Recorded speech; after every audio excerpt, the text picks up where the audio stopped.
कबीर सुनो भाई साधो, कहत कबीर सुनो भाई साधो, अरे कहत कबीर सुनो भाई साधो, कहत कबीर सुनो भाई साधो।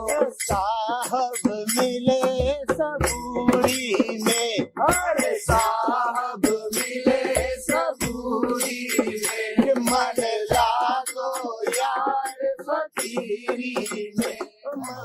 I think it also he answered आगे जिस करना मुझे he explained it कि this is universal conscious, after death the universal conscious meets with the universal conscious, the prana goes and mixes there. I'm saying how does one come to know about all this?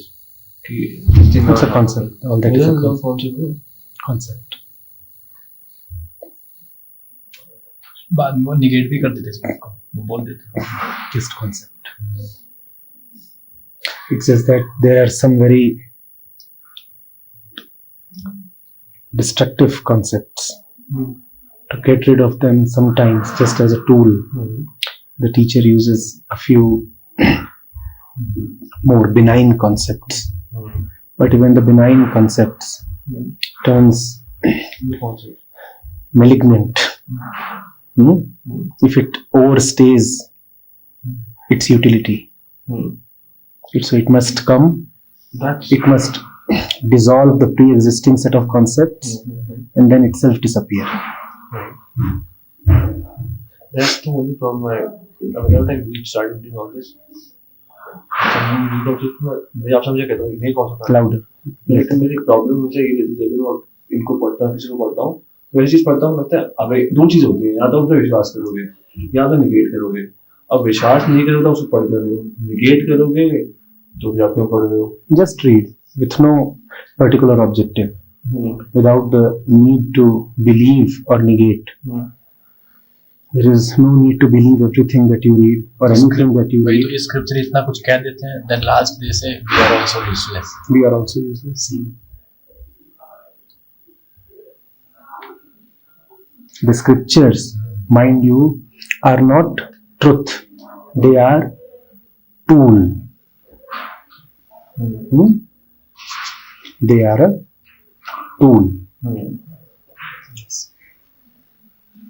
If something is put in your eyes so that your eyes may start seeing, then the medicine is not the seeing. It is just that which facilitates the seeing. One should never imagine that the scriptures are talking of truth. No. The scriptures are rather talking of falseness. Their objective is to clear the falseness. And falseness cleared is truth shining.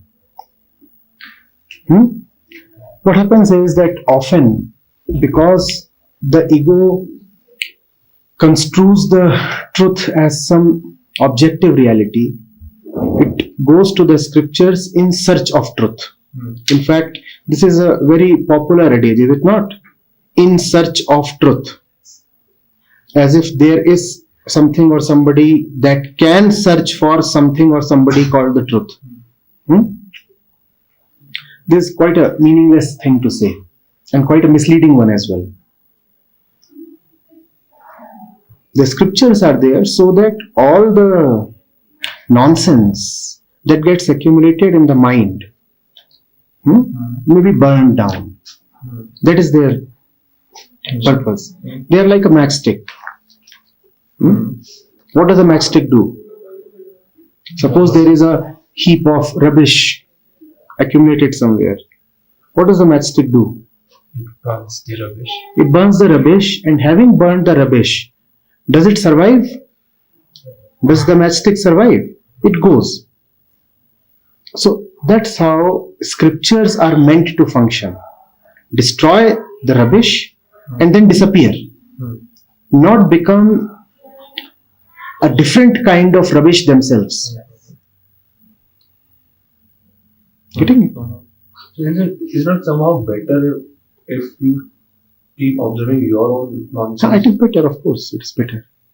See, if you can observe your life, then your life is the scripture. What else are the scriptures anyway talking of? They are talking of your life, your patterns.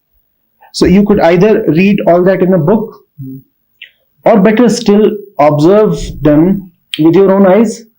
The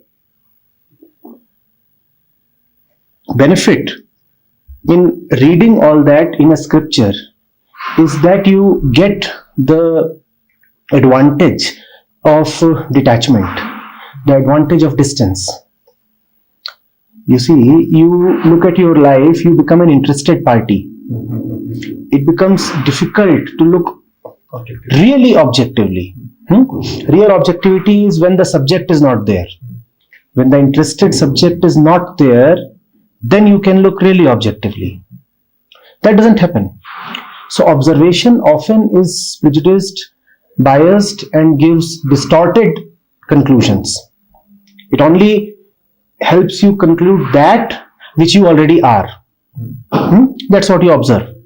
As Krishnamurti famously said, the observer is the observed. That's what happens often in our normal observation. When you go to a scripture, there, hopefully, in fact, verily, there is someone who could observe with detachment and has been able to put down what he observed clearly for you in his compassion. And since lives are one, because the mind of mankind is one, so whatever he has written about life is equally applicable to your life as well. Are you getting it? That is what is the advantage with reading a scripture rather than observing one's own life. At the same time, observing directly, if it can happen with you, develops a kind of an inner muscle. It activates your own potential to see clearly. Because even if the teacher is well-meaning, even if the scripture is well-meaning, even if he meant to destroy all your dependencies, the fact is you will start using the teacher or the scripture as the final dependency. But if you use your own eyes for direct observation, then you are totally free. So these two, I often suggest, must go together. Having faith in the words of a teacher, guru, preceptor, guide, whatever you want to call, having faith there, and a parallel, simultaneous, direct observation. Actually, both of these are just the same. Given that the guru is fundamentally your own vision, your self, the pure self. Hence, it is the guru who enables you to understand the scriptures and who also powers your eyes to look directly at your life. These are like, two wings of a bird. Support of an external guru or scripture and observing your own independent observation. When both are fully functional, then you really take off.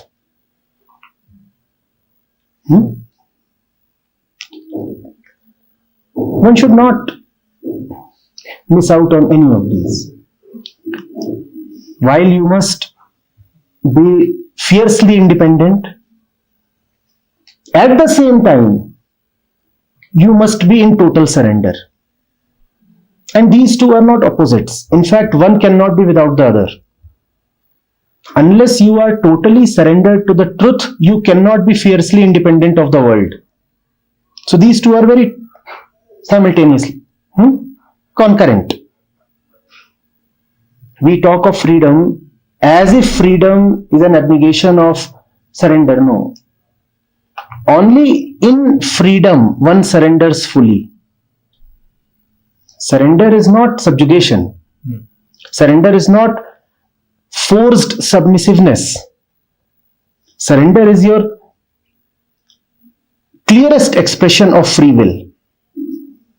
Only in your absolutely free will can you really surrender. Otherwise, it is not surrender at all. It is some kind of a role play, some kind of a programmed action. So be with both. That's why I say, here, read as much as you can, discuss with me as much as you want to, and then also go out, stand at the market square, look at the shops, look at the people, and then look at yourself looking at them.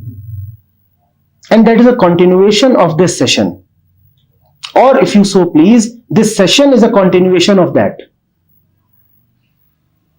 Both are one. Don't take them as divided, separated.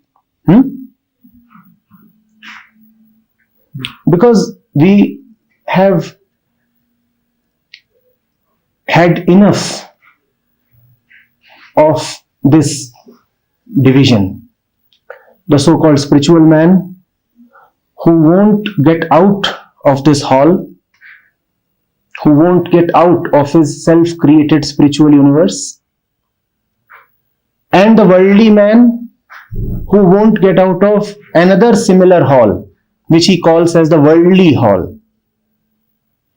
This division is artificial and harmful. Let these two be one for you. When you visit the market, see the scriptures being played out there. Two people talking to each other. It is a scripture being enacted. And if you can't see that, then you haven't been with the scripture.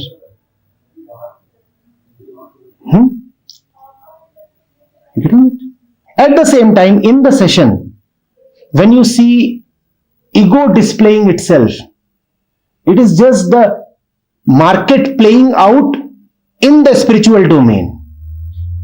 It is now business entering the temple. And does that not happen? Often the student-teacher relationship is such a transactional relationship. I want something from you, you want something from me. How is that different from a shopkeeper dealing with another one or a customer? So see the market playing itself out here. How you negotiate, how you want to extract your pound of flesh, and how the teacher wants a certain psychological domination over the students. Because he too has his needs. That's the, does that not happen? Then is it a temple anymore? No, it's a boardroom. Or if you don't want to give it so much dignity, then it is one man quarreling with a street hawker. See this there, see that here. See both as one.